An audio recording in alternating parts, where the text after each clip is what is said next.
There's a new media darling thanks to the Video Game Awards, and this guy's kind of, taking the most of his spotlight opportunities and trying to, stay relevant, I guess, until after his game launches. And, this is one of those things where I don't always agree with what he's saying, or I feel like, it's a situation where was this kind of talk for the years that Xbox One was out. So it's going to be an interesting discussion for sure.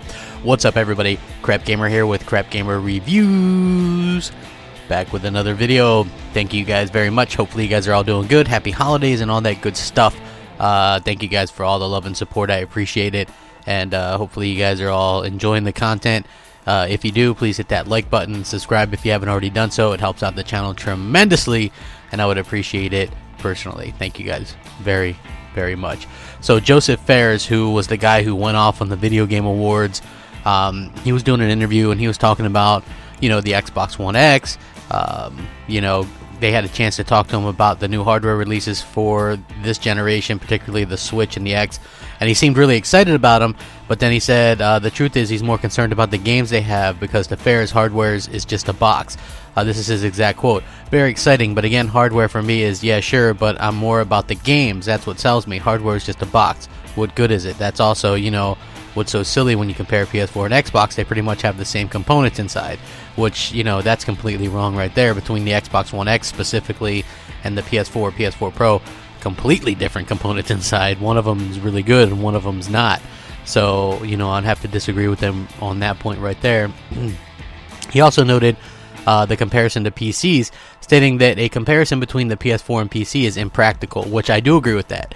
He said, like, comparing a PC to a PS4, it's so weird because a PC could be like a million different things depending on what you put inside it. How do you even compare those two? It's not even fair. So who cares about hardware? What is hardware if you don't have games? What are you going to do with hardware without the games? Look at it. So I actually agree with part of his point and disagree with the other part, right? Like this whole thing with the whole hardware thing and PC and how it's not really fair to compare, because I get this a lot, right? Like once in a while I'll get like a PC dude message me and they'll be like, PC is better than Xbox, and I'll be like, who's PC? That's like the first thing that I'll respond with, because is it my PC? Is that better than Xbox? Is it theirs? Is it my grandma's? You're like, whose PC is better? Obviously not the majorities, because the majority, as we know, isn't better than the Xbox One X. So there's something that you have to kind of take into consideration, and he's kind of reiterating what I've been saying with that. When it comes to the game stuff, I think all hardware has games, whether it be third party, first party, second party, it doesn't really matter.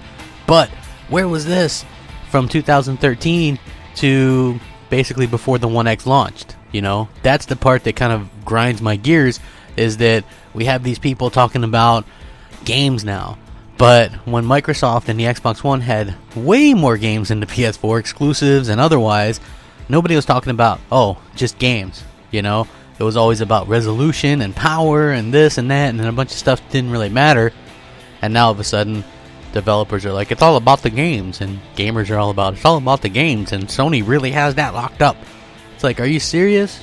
Man, I wish that things that I liked could get the Sony treatment, because that would mean that no matter what it was doing, it'd be the right thing. You know what I mean? If you think about it for 1 second.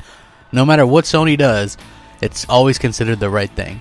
At the beginning of this generation, it was all about those indies and the best place to play third-party games with the best resolution, the most power, right?